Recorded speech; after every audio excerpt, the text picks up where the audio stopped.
नाही नाही, सरकार म्हणून बोलतोय हो मी त्यांच्याकडं, त्यांच्या बाबतीत बोलतोय. आणि काही बदल झाला असेल त्यांच्यात, मला माहीत नाही. मग ते जर बोलले नसतील असं जर तुमचं म्हणणं आहे, शिंदेसाहेब किंवा कोणी, पहिल्यासारखे शिंदेसाहेब राहिले नसतील. मग पहिल्यासारखे राहिले नाही म्हणजे पहिले त्यांनी वचन दिलं होतं तुम्हाला की आरक्षण मीच देणार. पहिल्यासारख्याचा आता ते अर्थ, शांत आहेत. पहिल्यासारख्या म्हणण्याचा अर्थ असा आहे की सर्वसामान्याच्या वेदना जाणून घ्यायच्या आणि आपण ते प्रश्न सोडवण्यासाठी झुंजायचं.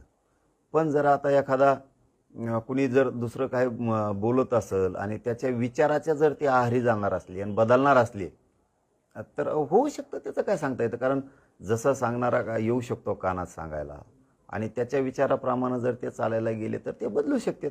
आणि त्यांच्या विचारांनी चालले तर ते कधीच कोणत्याच आंदोलकाबद्दल, कोणत्याच समाजाबद्दल, कोणत्याच पक्षाबद्दल भेद नाही करणार. मग ते पहिल्यासारखे राहिले नसतील असं म्हणण्याचा माझा अर्थ. हाच बदल म्हणजे भाजपचं शिष्टमंडळ आलं, म्हणजे जे मंत्री आले ते आमदार आले ते भाजपचे होते.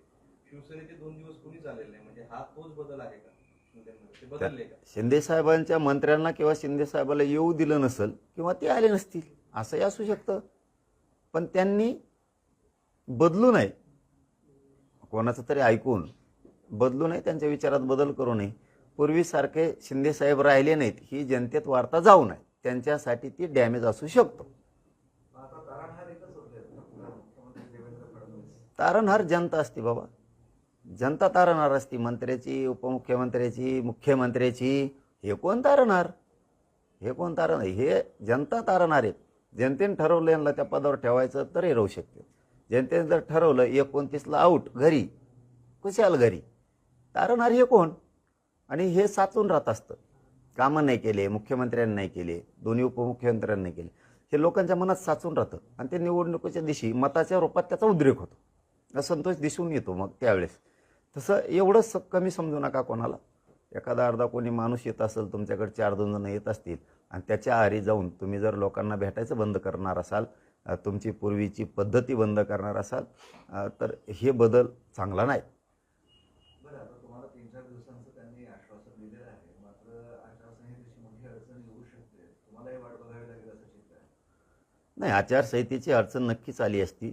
पण तुम्हाला नवीन काही JR काढायचे असले तर पूर्वीचे JR आहेत त्याच्या सूचना काढायला कुठल्याही अडचणी नाहीत. आदेश आणि सूचना काढायला कोणत्याच अडचणी नाही आहेत. आचारसंहितेत कॅबिनेट होऊ शकतात. आत्ता पाठीमागची कॅबिनेट झाली, त्याच्या पाठीमागची पण झाली. 15 दिवस झालं आचारसंहिता लागलेली. मग त्यावेळेस होतं. हां, एक गोष्ट खरी की त्यांना नवीन काढता येत नाही आहे ना JR, तर त्या संदर्भात जुने JR काढलेत, त्याच्या सूचना आणि आदेश द्यायला कोणतीच अडचण नाही आहे, कोणचीच ती पण अडचण नाही आहे. आणि मी खात्रीनं सांगतो की कधीच देवेंद्र फडणवीस साहेब आणि विखे पाटील साहेब हे कधीच मराठा समाजाच्या यापुढं तरी रोष अंगावर आणि नाराजी घेणार नाहीत. ते उद्यापासून सलगपणानं मराठा समाजाच्या मागण्याच्या बाबत काम सुरू करतील. मंगळवारपासून उद्या 100% सुरू करतील.